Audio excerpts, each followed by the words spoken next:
जय माता दी, जय माँ कामाख्या। ओम पितृदेवाय नमो नमः। पितरों की पूजा पाठ से संबंधित बहुत सारे अनुत्तरित प्रश्न हैं, बहुत सी समस्या है। कोई इनका सही जवाब नहीं दे रहा है। कोई कहता त्रिपिंडी श्राद्ध करा लो, कोई कहता श्रीमद् भागवत कथा करवा लो।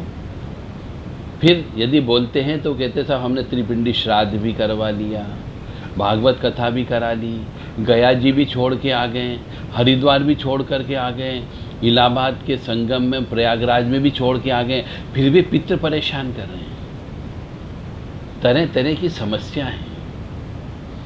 तो ऐसे परिवार में जिसमें बहुत सारे पितृ हो, यानी कि बहुत सारे मनुष्य अकाल मौत को मरे हो, एक्सीडेंट में मृत्यु हुई हो, या फिर जहर खाने से मृत्यु हुई हो, किसी की हत्या कर दी गई हो, सांप काटने से मरा हो, आग लगा करके मरा हो, करंट लगने से मरा हो, छत के ऊपर से कोई कूद गया हो और फांसी के फंदे से आग लगा ली हो। फांसी के फंदे से भी आत्महत्या होती है। तो ऐसी आत्माएं जो तड़प तड़प करके मरती है, ऐसी आत्माएं त्रिपिंडी श्राद्ध से नहीं जाती और नहीं गया जी जाती है वो, क्योंकि तड़पती है। आपको उसको गया जी ले जाना नहीं आता है। गया जी ले जाने के लिए विशेष पूजा पाठ करना होती है, जो एक्सपर्ट ही करता है। पितरों का आह्वान करते हुए आना चाहिए। और यदि आपको पितरों का आह्वान करते हुए नहीं आता और आप ऐसे ही गया जी जाकर के वहां ध्यान करते हो, तो पितृ वहां पहुंचते ही नहीं हैं और नहीं किसी तीर्थ स्थान पे जाते हैं। तो पितरों को तीर्थ स्थान पे ले जाने का एक विशेष प्रक्रिया होती है, विशेष विधान होता है।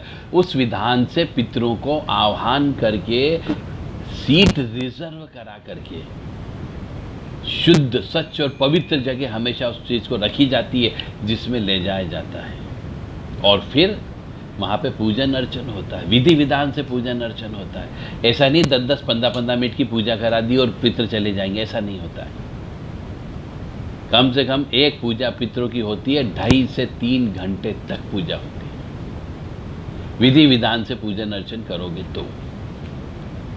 तो पूजन करने के लिए एक यमराज का कलश बनाया जाता है, श्री हरि विष्णु का कलश लगाया जाता है, प्रेतराज महाराज का कलश स्थापित किया जाता है, फिर सभी देवी देवताओं को बुलाया जाता है और फिर पितरों के निमित्त विशेष पूजन अर्चन करके पिंड तैयार किए जाते हैं और सभी देवी देवताओं को पूर्व, पश्चिम, उत्तर, दक्षिण, चारों दिशाओं में तर्पण किया जाता है, पिंडों का विसर्जन किया जाता है, फिर दान धर्म देना पड़ता है। तो इस सब प्रक्रिया के अंदर कम से कम 2 से 2.5 घंटे इस पूजा में लगते हैं, एक पूजा में।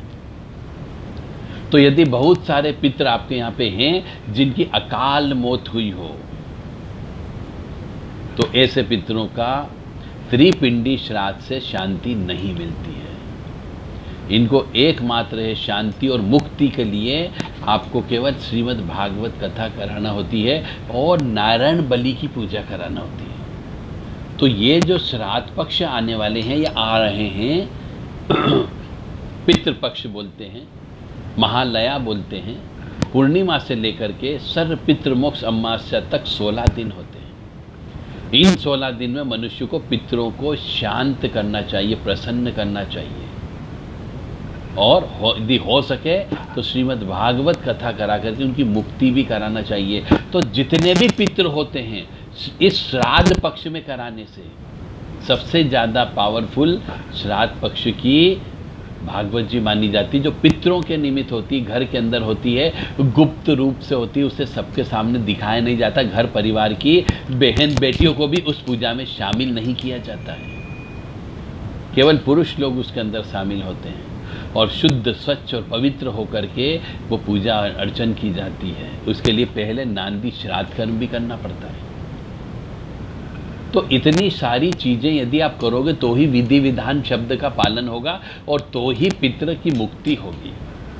मतलब नांदी श्राद्ध कर्म करना है, श्रीमद् भागवत कथा करवाना है, श्रीमद् भागवत कथा का हवन करवाना है, और रोजाना पितरों के निमित्त तर्पण और पिंडदान करना है, और आखिरी में नारायण बलि का भी पूजा करना है नदी किनारे जाकर के, तब पितरों को मुक्ति मिलती है। यदि ये प्रक्रिया करा सको तो कराइएगा।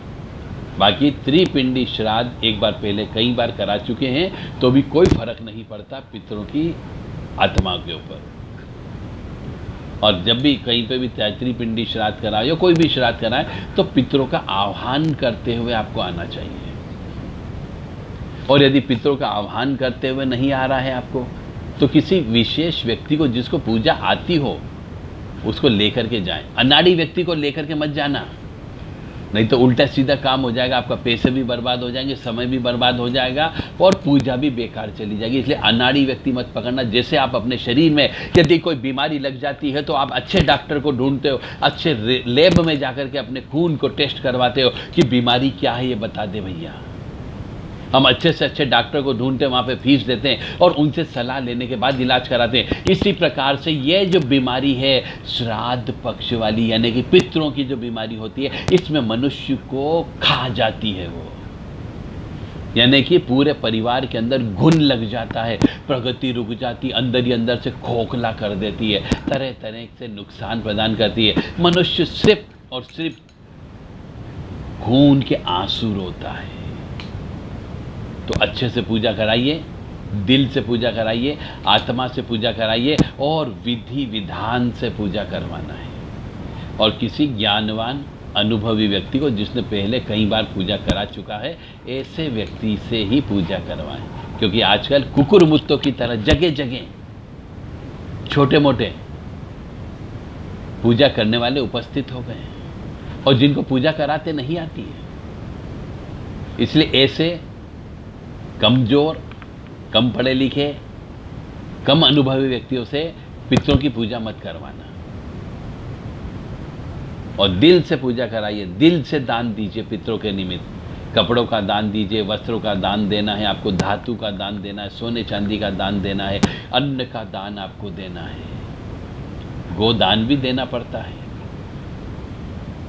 रूपा का दान देना पड़ता है, रजत का दान देना पड़ता है।